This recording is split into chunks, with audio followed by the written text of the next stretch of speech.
Bonjour. Connaissez-vous l'histoire de David et de Goliath? Bien sûr que oui. Elle est aussi célèbre que l'histoire de la chèvre de Monsieur Seguin. Mais permettez-moi un petit peu d'approfondir cette histoire. Vous situez le contexte. David, un jeune garçon, avec sa fronde. En face de lui, Goliath, un géant à peu près de 2,90 m et dont la côte de maille pesait 57 kg et la lame en fer de sa lance 7 kg.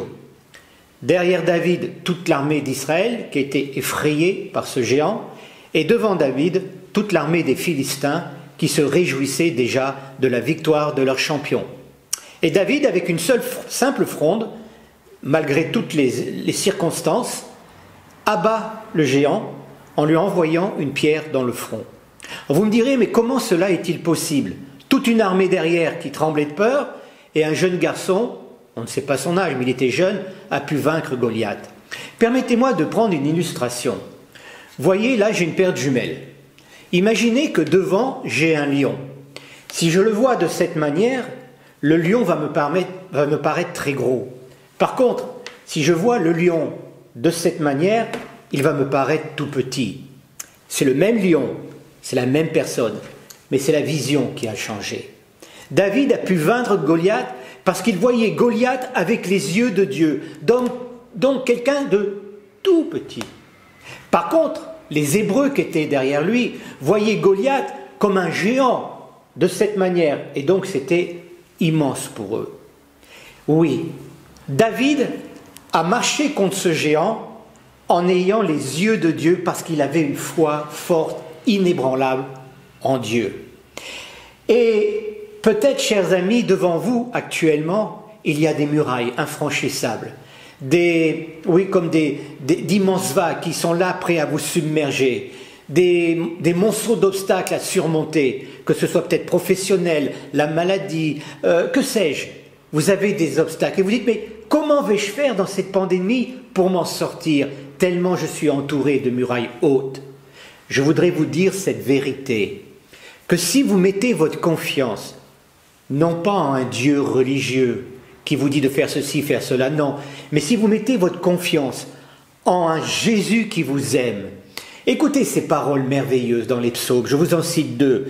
Dans le psaume 18:30, il est écrit « Avec toi, je me jetterai sur toute une troupe, et par le moyen de mon Dieu, je franchirai la muraille. »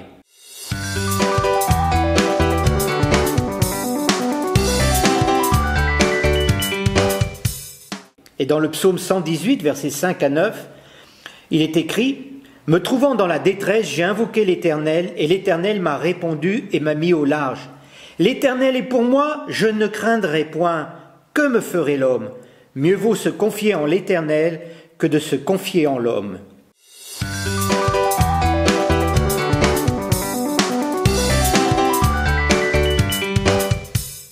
Oui, cher ami, Dieu connaît cette muraille qui est devant vous et il veut vous aider à la vaincre.